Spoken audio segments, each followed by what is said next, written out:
Doctor Yunus ও জামাত ইসলামের উপর দায় দিয়ে দেশে আসতে চাইছে না তারেক রহমান। হঠাৎ করে এসব ঘটনা বাজারে চলে এসেছে, সামনে আসছে।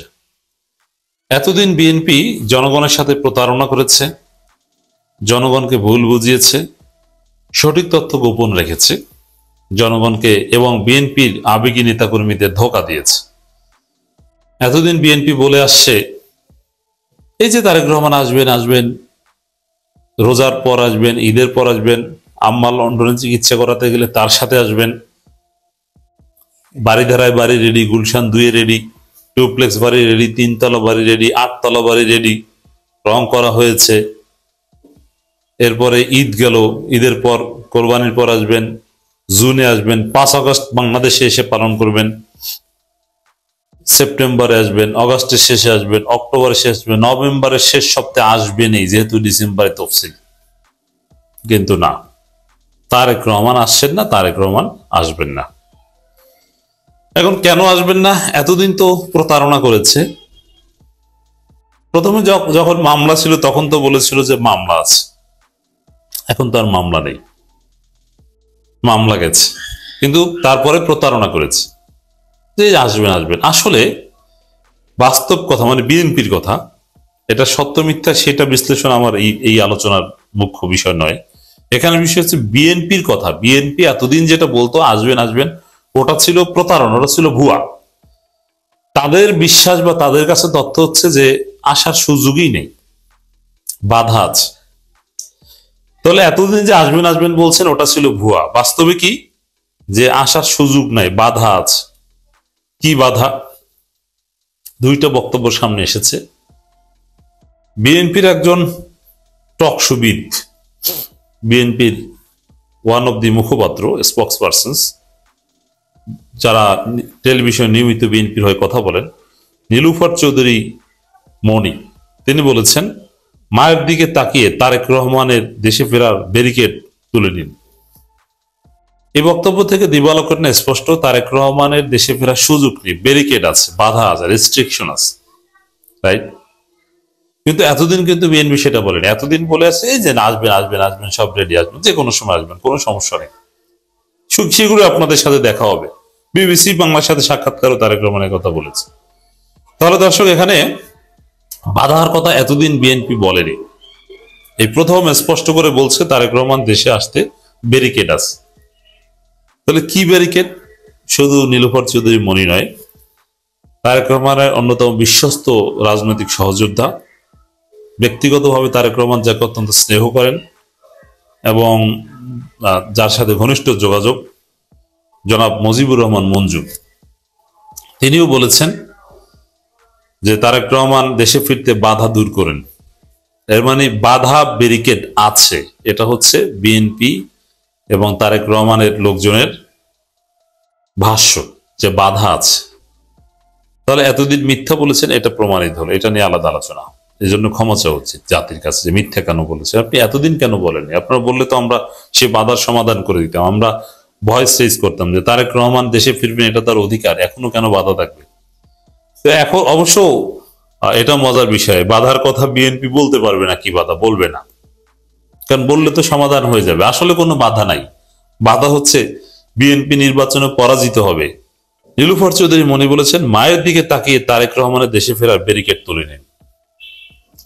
তাহলে এমন ভাবে বলছে যে ব্যারিকেডটা ইউনূস দিয়েছে, তার মানে ইউনূস সরকার আসতে দিচ্ছে না। তাহলে তারেক রহমান দেশে আসতে চাইছে না কেন? ওই যে পরাজয়ের ভয়, আমি তো বললাম, ডাকসুর পরে বুঝে গেছে এই পরাজয় এবং চান্দাবাজি এবং 2 গ্রুপে খুনোখুনির দায়ভার তিনি নিতে চান না, এ কারণে দেশে আসবেন না। কিন্তু দায় দিচ্ছে ইউনূসের উপর, যে ইউনূস ব্যারিকেড দিয়ে দিয়েছে, রেস্ট্রিকশন দিয়েছে, যদিও ইউনূস জানিয়ে দিয়েছে আমাদের পক্ষ থেকে কোনো রেস্ট্রিকশন নেই, কোনো বিধিনিষেধ নেই, প্রেস সচিব বলে দিয়েছে।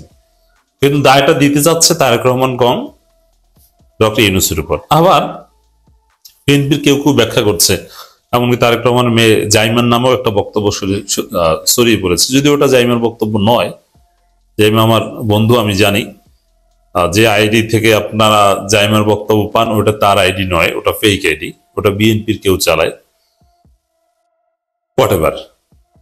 বিএনপি লোকজন বিশ্বাস করছে এবং বলার চেষ্টা করছে যে জামাত নিয়ন্ত্রিত এই ইউনূস প্রশাসনের অধীনে তারেক রহমান আসবে না। বৃহত্তর আইসিসি থেকে শুরু করে নব্য বিএনপির লোকজন এটাই বলছে যে এই জামাত নিয়ন্ত্রিত ইউনূস প্রশাসনের অধীনে তারেক রহমান জীবনের ঝুঁকি নিয়ে কেন আসবেন, এটা আসা ঠিক হবে না। তিনি আমাদের শেষ আশা ভরসার প্রতীক।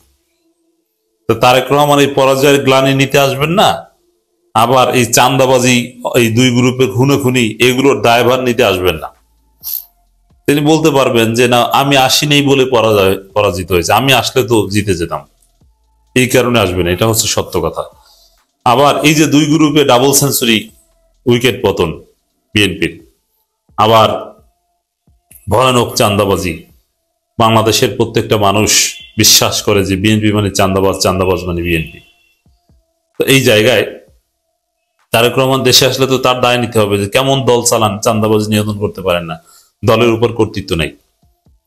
কিন্তু দেশে না আসলে তো বলতে পারবেন যে আমি আসি নাই বলে এগুলো হয়েছে, আমি আসলে এগুলো থাকতো। আর এটা যেহেতু মোটামুটি নিশ্চিত জনমত জরিপে, বিশেষ করে ডাকসু ইলেকশনের পরেই তারেক রহমান সিদ্ধান্ত নিয়েছে যে দেশে আসবেন না। ডাকসু ইলেকশনের আগে কিন্তু দেশে আসতে খুব তোড়জোড় ছিল। ডাকসু ইলেকশন না হলে অথবা ডাকসুতে ছাত্র দল জিতলে 4 বিশ্ববিদ্যালয়ের যে ফলাফল হয়েছে ছাত্র সংসদ নির্বাচনের ফলাফল ওইভাবে না হলে তারেক রহমান এতদিন দেশে আসতেন, এটা হচ্ছে আমার বিশ্লেষণ। কিন্তু যখন দেখেছেন না বাংলাদেশে জামাত জিতে যাবে, বিএনপির জেতার মতো অবস্থা নেই, এই জন্য তারেক রহমান আসবেন না। তিনি বরং রোজার মধ্যে জামাত সরকার শপথ নিবে, আর তারপরেই বিএনপি বলবে যে ঈদের পর তারেক রহমান আসবে, তারপরে জামাতের খবর আছে। এটা হচ্ছে বিএনপির ভাষ্য বা বিএনপির চিন্তা। এই জায়গায় এতদিন প্রতারণা করেছে, দ্যাটস ডিফারেন্ট। তাহলে দর্শক, এটা স্পষ্ট যে তারেক রহমান দেশে আসছেন না মূলত পরাজয়ের ভয়ে, আর দায় দিতে চাচ্ছেন ইউনূস এবং জামাতের উপর। এটা দিবালোকে স্পষ্ট হয়ে গেল। এবারকার হাসপাতালে বিএনপি চেয়ারপারসন খালেদা জিয়ার স্বাস্থ্যের খোঁজ নিতে গিয়ে সাংবাদিকদের সঙ্গে কথা বলেন বিএনপি সাবেক সংসদ সদস্য নীলুফার চৌধুরী মনি। সেখানে তিনি তারেক রহমানের দেশে ফেরার পথে থাকা ব্যারিকেড বা বাধার প্রসঙ্গটি জোরালোভাবে তুলে ধরেন। কি বাধা বলেন, সংবাদ সম্মেলন করে বলেন আমরা সবাই আন্দোলন করি বাধা দূর করতে, তা বলতে পারবেন না। বাধা যদি থেকে থাকে সেটা ভারতের পরামর্শের বাধা থাকতে পারে, যে ভারত বলেছে যে এখন এসো না, তো ভারতের কথা আপনি কেন চলেন? আর সরকার তো বলেছে তাদের পক্ষ থেকে কোনো বাধা নেই, হয় আপনারা মিথ্যা কথা বলেছেন নইলে ভারতের বাধা আছে। আসলে হচ্ছে ডাকসুতে পরাজয়ের পর বুঝে গেছেন যে জাতীয় নির্বাচনে এইভাবে আপনাদের ভরাডুবি হবে। মনি বলেন একজন সন্তান তার মায়ের কাছে যেতে চায়, মাকে দেখতে চায়, মায়ের শেষ সময়ে পাশে থাকতে চায়। একজন সন্তান তার মায়ের কাছে আসার ক্ষেত্রে আটকে রাখার কোনো উপায় নেই। হ্যাঁ, বাধা থাকলেও তারেক রহমানের এখন উচিত ট্রাভেল ডকুমেন্ট নিয়ে টিকিট কেটে চলে আসা, কোনো ইমিগ্রেশন তাকে আটকাতে পারবে না, অথবা জাতিকে দেখাক যে ইমিগ্রেশন আটকে দিয়েছে, আসতে পারেন নাই। এটা যদি না করেন তাহলে বুঝবো যে বিএনপি, তারেক রহমান এরা সবাই পরিকল্পিত মিথ্যাচার করছে। খালেদা জিয়ার এই চরম সংকটকালীন সময় বিএনপির কোনো ইমান, আখলাক, আমানত কিছুই নেই। বিএনপিকে পরাজিত করে জামাত ইসলামীকে ক্ষমতায় আনতে শুধু জামাত ক্ষমতায় আসবে তা না, জামাত চরমনাই সহ ইসলামপন্থীদের বৃহত্তর জোট, বিএনপি বিরোধী সব জোট, সবাই মিলে ক্ষমতায় আসবে। তাদেরকে ক্ষমতায় আনতে পীর সাহেব চরমনাই এবং চরমনাই দল ইসলামী আন্দোলন বাংলাদেশ অসাধারণ যুগান্তকারী ভূমিকা পালন করছে। তাদের যে সূক্ষ্মদর্শী স্মার্ট রাজনীতি বিএনপিকে জয় বাংলা করে দিতে, তাদের রাজনীতি গুরুত্বপূর্ণ ভূমিকা পালন করছে। সহজে তাদের হাতে বিএনপি মারা খাবে। দর্শক, একদিকে পীর সাহেব চরমনাই স্মার্ট পলিটিক্স করছেন, জাতির বৃহত্তর স্বার্থে যখন যা করা দরকার, যতটুকু ছাড় দেওয়া দরকার তা করছেন। আপনারা দেখেছেন যে জুলাই সনদের পক্ষে, গণভোটের পক্ষে পীর সাহেব চরমনার যে হুঙ্কার গর্জন এবং তাদের জনশক্তিদের যে নিরলস প্রচেষ্টা রাজপথে রাজপথের বাইরে যেখানে যা করা দরকার সব করছে। যেহেতু তারা এখন থার্ড লার্জেস্ট পলিটিক্যাল পার্টি, অতএব তারা এখন বাফার পার্টি, তাদের গুরুত্ব প্রয়োজনীয়তা অপরিসীম। চরমনায় গুরুত্ব যে না বুঝে, চরমনায় কিন্তু মিডিয়া অনেকটা ব্ল্যাকআউট, এগুলো মিডিয়া ইসলামপন্থীদের প্রতি বিরূপ আচরণ করছে। এখন জামাত যেহেতু সবচেয়ে বড় দল, কিছু কাভারেজ দিতে বাধ্য হচ্ছে, কিন্তু চরমনের সাথে মিডিয়াগুলো বিরূপ আচরণ করছে, অন্যায় আচরণ করছে। চোখ বুঝে বাংলাদেশের যে কোনো ব্যক্তি বিয়ন্ড রিজনেবল ডাউট সন্দেহাতীত ভাবে স্বীকার করবে, ইটস ফ্যাক্ট যে চরমনাই বাংলাদেশের থার্ড লার্জেস্ট পলিটিক্যাল পার্টি, কোনো সন্দেহ নাই এই বিষয়ে। তৃতীয় বৃহত্তম রাজনৈতিক দল, আর তৃতীয় বৃহত্তম রাজনৈতিক দল কিন্তু বাফার পার্টি হয়। বাফার পার্টি বুঝেন, যে ওই তৃতীয় দল যেদিকে মোড় নেয় তারা জিতে। যেমন বাংলাদেশের ইতিহাসে জামাত যেদিকে মোড় নিয়েছে তারা জিতেছে, বাফার পার্টি তৃতীয় দল। যেমন 1991 সালে জামাত যদি তাদের 18টা সিট আওয়ামী লীগকে দিত, আওয়ামী লীগ সরকার গঠন করতো। যদি বিএনপিকে দিয়েছে, বিএনপি সরকার গঠন করেছে। 96-তে বিএনপির সাথে ছিল না, বিএনপি হেরেছে, বলা হয় আওয়ামী লীগের সাথে ছিল, যদি আওয়ামী লীগের সাথে জোট ছিল না। 2001 সালে বিএনপির সাথে জোট ছিল, বিএনপি জিততেছে, তারপরে তার সুষ্ঠু নির্বাচনই হয়নি। এখন চরমনের অবস্থানটা হচ্ছে অতীতে জামাত যেরকম ছিল, যে চরমনে যেদিকে যাবে তারা জিতবে। এই জায়গায় বাফার পার্টি হিসেবে চরমনের গুরুত্ব প্রয়োজনীয়তা অপরিসীম। তারা কিন্তু ছোট না, অনেক বড় কিছু। অতএব এই তৃতীয় বৃহত্তম রাজনৈতিক দলে যদি বিএনপি সেকেন্ড এবং থার্ড, বাংলাদেশে এখন largest political party Jamaat Islami, second BNP, third Charmonai. এখন সেকেন্ড লার্জেস্ট পলিটিক্যাল পার্টি এবং থার্ড লার্জেস্ট পলিটিক্যাল পার্টির মধ্যে কিন্তু একটা স্ট্রং কম্পিটিশন থাকে। সেই জায়গায় মানে যে থার্ড সে চায় যে সেকেন্ড হতে, এজন্য বিএনপি ভয় আছে এই জায়গায়। এখন এই সেকেন্ড পার্টির কোনো বড় নেতা যদি থার্ড পার্টিতে যোগ দেয়, তাহলে ওই সেকেন্ড পার্টির জন্য এটা চিন্তার কারণ, সহজে ধরা খাওয়ার রাস্তা। জামাত এবার ক্ষমতার দ্বার প্রান্তে এসেছে। এখন এই পরিস্থিতিতে ধর্মীয় গোষ্ঠী, দেওবন্দি বা এই ধর্মীয় সম্প্রদায়, আলেম ওলামা, এই গ্রুপটাকে ঠান্ডা মাথায় ডিল করতে পারা এটা জরুরি।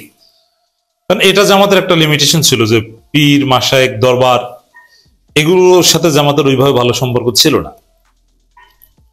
দেখেন, হেফাজতের আমির জামাতের বিরুদ্ধে প্রত্যেকদিন গালি দেন, কিন্তু ওর সারানার প্রভাব পড়ে না। এই অবদানটা কিন্তু চরমনাই, কারণ চরমনাই আছে জামাতের সাথে, মামুনুল হকরা আছে। এখানে হেফাজতের এই এক্সপায়ার্ড আমির কি বলেন না, ওর কোনো গুরুত্বই নেই, চরমনাই আছে বলে। তারেক রহমানকে জাতীয় ইমাম বললে ভুয়া স্লোগান হয়, চরমনাই আছে বলে। এবং সরাসরি তারেক রহমানকে 10% খাম্বা চান্দা তুলে পল্টনে ভাগ যায় লন্ডনে, এ কথা জামাত বলতে পারতো না, এটা চরমনাই বলেছে এবং মানুষকে বিশ্বাস করিয়েছে।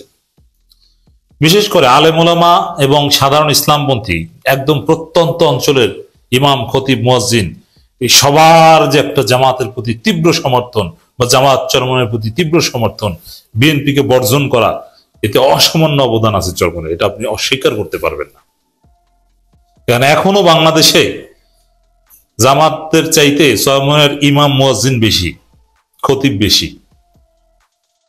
তো বিএনপি এই চরমনের কারণে তেমন একটা ঢক করতে পারে না, নইলে এটা নিয়ে ম্যাসাকার করত। দর্শক, খবর, হাত পাখার মনোনয়ন পেলেন পদত্যাগ করা বিএনপির কেন্দ্রীয় নেতা বা মনোনয়ন বঞ্চিত বিএনপির কেন্দ্রীয় নেতা।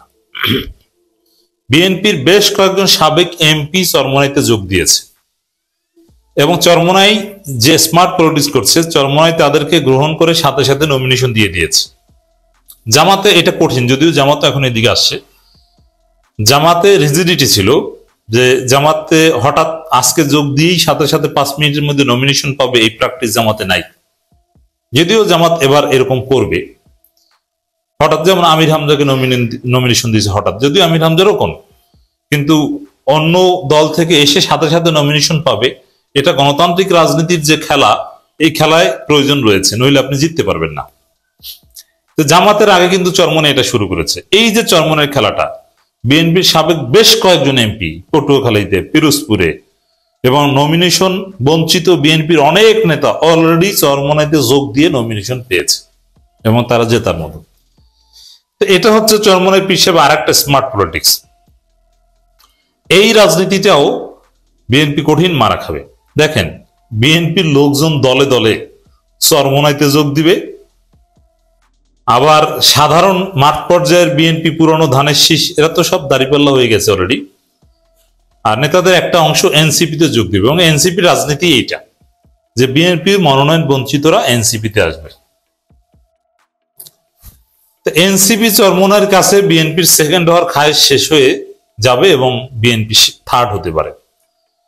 তো এই যে চরমোনাইয়ের রাজনীতি, যে বিএনপির পদত্যাগকারী বা বঞ্চিতরা তারা চরমোনাইতে আসে এবং চরমোনাই নমিনেশন দিয়ে দেয়, এতে বিএনপির পরাজয় সহজ হবে এবং জামাতের বিজয় সহজ হবে। জামাত চরমোনাই জোট জিতবে।